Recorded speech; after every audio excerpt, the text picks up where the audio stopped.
In this video, I'm going to talk a bit about getting my Hammer C341 comfort machine and getting it into my house, getting it into my basement where my shop is going to be, and what's involved with that, because it's a somewhat complicated process and there's not a lot of information out there on the internet. So I chose this machine because I grew up learning to do woodwork in shops that had European equipment. So, you know, sliding table saws and shapers and that sort of thing. So I wanted a piece of equipment that would give me those capabilities.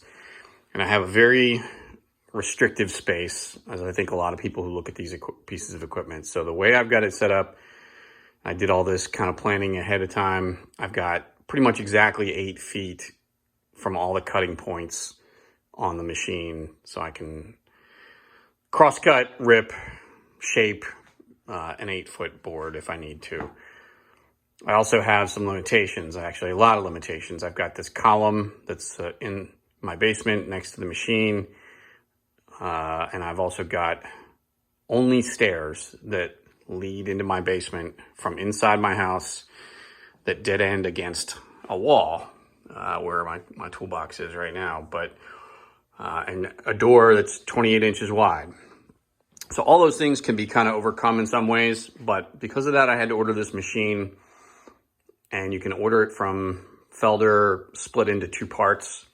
So I had to order it that way, get it into the house, and put it back together again. So that's what we're going to talk a little bit about in this video. One additional note before we get into the actual video of me getting this machine and moving it into my house. I put a lot of planning into this, and I do have some experience in moving machinery and rigging and things. This is a dangerous operation, and so please be cautious. It's all, at your own risk. These are extremely heavy pieces of equipment, and make sure that whatever you're doing, that you plan and prepare properly, and don't put yourself in a position to be underneath, behind, or in between any of these pieces of equipment and an object where you could get hurt. All right, today I got my Hammer C341 comfort machine. Came packed on 2 pallets, banded or crated from the factory, as you see here, and it came on a liftgate truck. It was kind of a hassle to get it off the liftgate because these pallets are pretty big, almost as wide as the truck is, but it really had more to do with the way it was loaded on the truck than anything else. But got it off with pallet jack and was able to get it into my driveway. I've removed all the crating, and so this is the joiner planer part of it. I had my machine split into 2 because I need it to be that way to get it through the door. And you can see it's got still held down to the pallet with some sort of hold downs screwed in, and then some of the parts are still shrink wrapped to it, which I'm going to take all that stuff off before I try to move it. For me to move this machine, I've got to take off as much as I can to make it easier to move and to get it through the doorways. So right now I've got all the shrink wrap off, and the fence and the fence rail are going to come off. So fence rail is pretty easy. The fence itself, you just loosen and it'll lift off, and then the whole fence comes off. The fence rail, there are 2 ratcheting knobs underneath it that you can loosen, and you can loosen the nuts here that hold the track, and the track will slide right on and off. Should be pretty easy and shouldn't affect much in the way of calibration. With the fence and the rail removed, the total width of the joiner planer portion is approximately 26 inches. That's with basically everything removed except the tables and not taking anything apart too far. So 26 inches total width. I've used a electric hoist to take the weight of the piece of equipment off the pallet so that I can slide a dolly underneath it and get the pallet out from underneath it. Just being careful with the rigging to make sure that it's not resting on anything that might break, like the red sheet metal guards that are on this side of the planer. I've lowered the machine down onto a dolly, of course making sure that the dolly is strong enough to hold it, and I set it down on top of a dowel that's kind of on the center line, and that'll allow me to both get the slings out from underneath it, but also to move it around and reposition it and hopefully facilitate getting it off the dolly and in through the door when I get to the house. Okay, so I've got the machine, this joiner planer, at the door, and it's on the cart with some dowels underneath it so it'll roll. And I've made the height of the cart so that it'll meet my floor. And so the idea is I'll roll it in onto another set of dowels and hopefully roll it into the house. So the machine's in the house, fit through the doorway with a couple inches to spare, and it's gonna roll towards its eventual destination.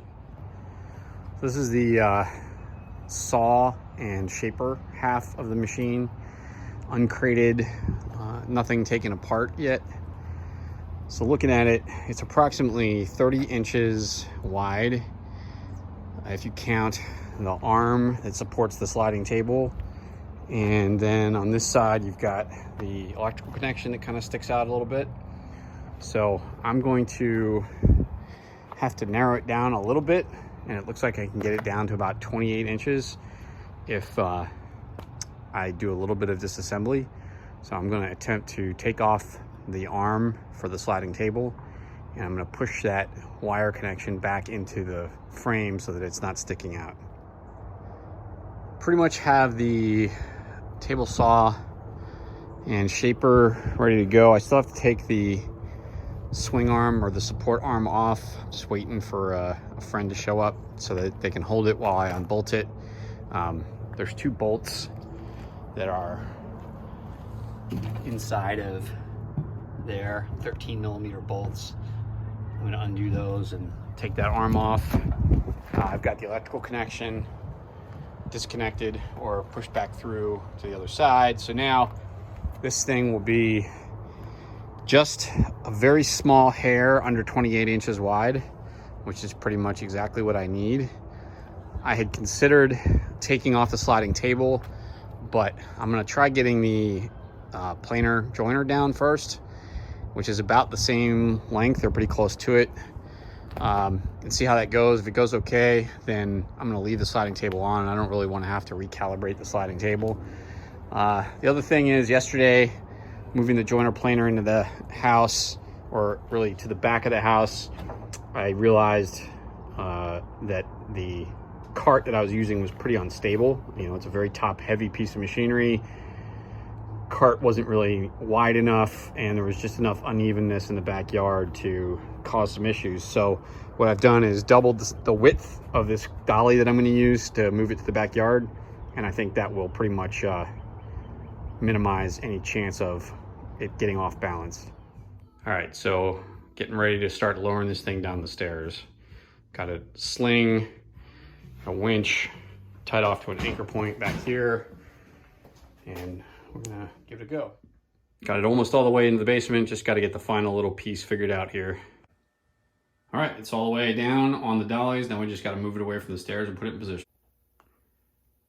It's the next day, and I've got both halves of the machine down in the basement, and I'm going to be starting to work on trying to put them together. So right now they're just sitting here. I've still got the table saw and shaper, or yeah, half on the dollies, because I need to move it up next to the joiner planer. And so the way this works is there are some screw holes like this one here and this one here that allow you to bolt the 2 pieces together. Basically, it looks like there's 9 total bolt holes. There's also 3 electrical cables that come from the joiner planer, and they go through an access hole into the table saw to connect to the electrical panel. just looking at it from the other side, you'll see that there's 3 more bolt holes. So 9 total, 6 on the one side and 3 on this side, that allow you to bolt the 2 together. And then this is the main electrical panel. And so that's gonna have to come out in order to both connect the wiring and also to reach the bolts. So that's gonna be the next step. And when I do that, you also have to make sure that the 2 halves are level and match up correctly. So that's gonna take some time. I'm working on joining the 2 halves of the machine back together again, which basically consists of, besides aligning the 2 halves correctly, it basically consists of replacing 9 bolts and reconnecting the electricity or the electrical wires from the joiner planer half to the table saw half. So one of the things you have to do is you have to take out the switch box that's on the front of the saw.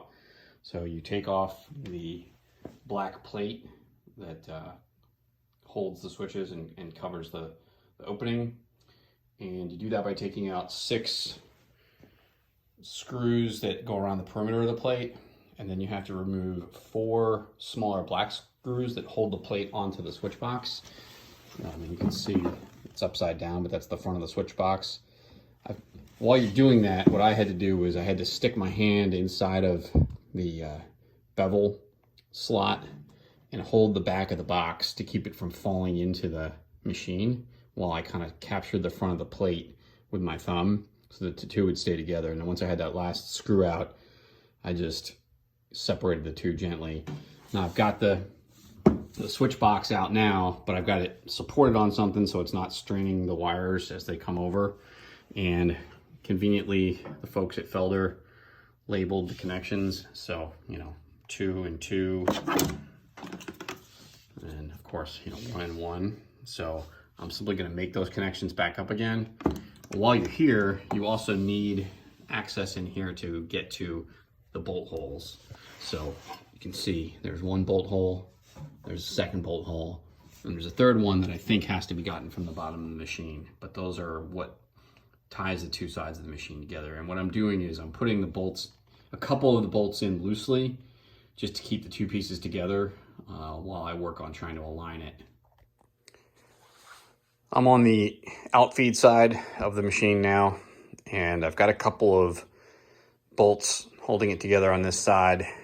And you can see, you can see the crack running between them, that they're not aligned correctly. But I also have a straight edge that I've got sitting on top of the 2 devices. And you can see that basically they're pitching down towards each other. So I'm gonna have to shim up the middle of the machine. And what I've got is, I've got a shim kit that I got on Amazon. It's automotive shims, a whole bunch of little metal shims, 1/64, 32nd, and a 16th and an 1/8, which will come in handy. And this is not going to be shimming it into its permanent position in my shop because I'm going to end up putting a wheel kit on it and this thing may get moved around. But what I am going to do is shim it temporarily to get it together so that the 2 halves are aligned properly. And the access to the bolts on this side is through the shaper motor access cover here. I've finally got the 2 machines as aligned as I'm going to get them. I still haven't tightened the screws, so that may shift things a little bit, but there's, at least to my eye, an almost undetectable difference in height. I did have to resort, even with my shims going down to a 1/64 of an inch, had to resort to using, in this case, a folded up piece of paper under one corner. So I would, if I was going to do this again, which hopefully I never will, I would probably make sure I had a little bit of brass sheet stock, some very thin sheet stock, maybe like 3 or 4 thousandths or something like that, whatever's easily available. Another little folded up piece of paper there. But I'm going to start bolting it together, and hopefully that won't shift it around too much. I've bolted the machine back together again and pretty well tightened everything down, although not maybe to its final tightening. Everything stayed pretty well in alignment. Might be one small adjustment I need to make, but there's two factors. I'm not going to go any further with trying to align the machine right now. And two factors for that, I think. One is that the tables themselves are adjustable. So, there is fine adjustments underneath, like for instance, the saw table. They're probably a little easier to work with and also may or may not need to be adjusted based on the blade position and things like that. And then the second thing is I want to put the wheels on, the mobility kit or whatever you want to call it, because I think, the thing may move around a little bit while I'm doing that and it's not going to be in its final resting place. So I'd like to put the wheels on so that I can see if that has any effect on it. Couple notes, just, some things. Make sure that your infeed table and your joiner is set to 0 before you start trying to align the machine. Mine was off a little bit when I first started, and I realized that part of the way through. And but other than that, yeah, I think it took me probably 45 minutes to an hour, but a little bit of jacking on various things to move it around, but not too tough. So I'm actually going to hold off on putting the electrical box back in until after I've put the wheels on. Again, in case I decide that I need to loosen the bolts up and do any final alignment before I kind of say it's good to go. So the next thing is putting the wheels on.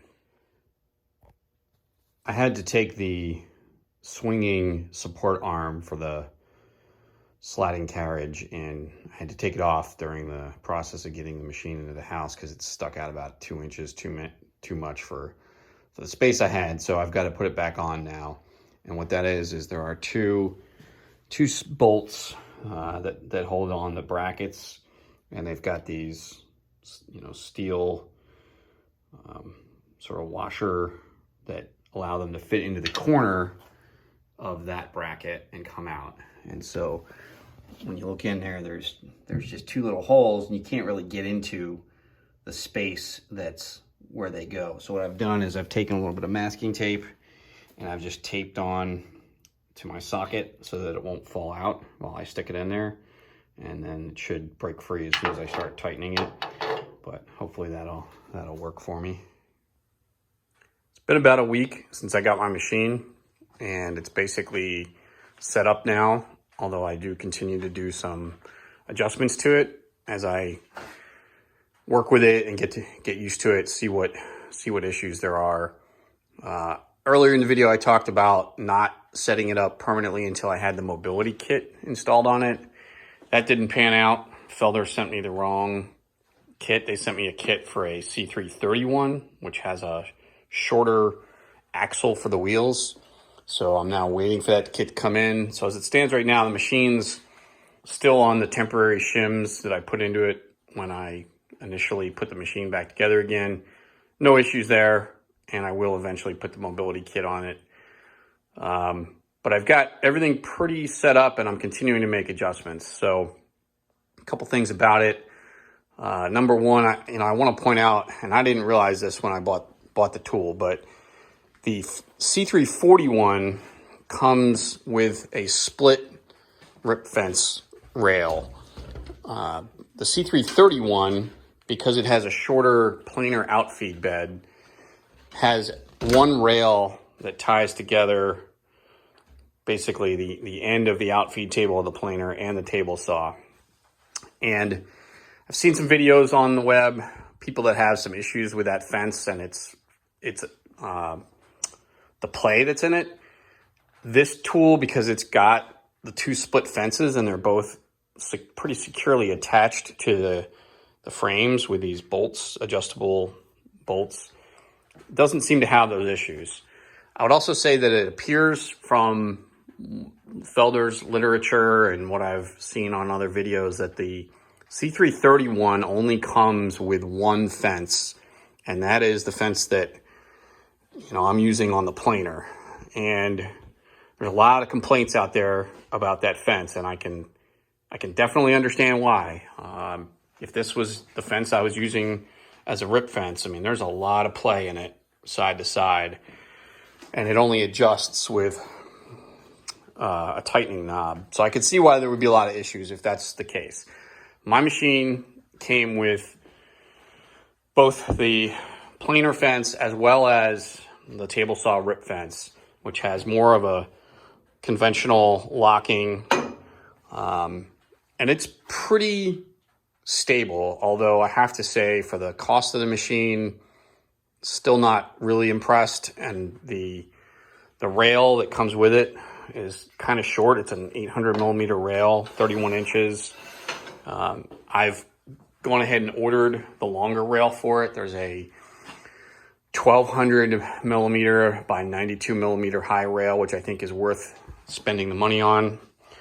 The other thing is this fence does have a little bit of play, not a whole lot. So far, I'm pretty happy with it, but I did buy for 20 bucks on Amazon just a simple magnetic machine base, or dial indicator base.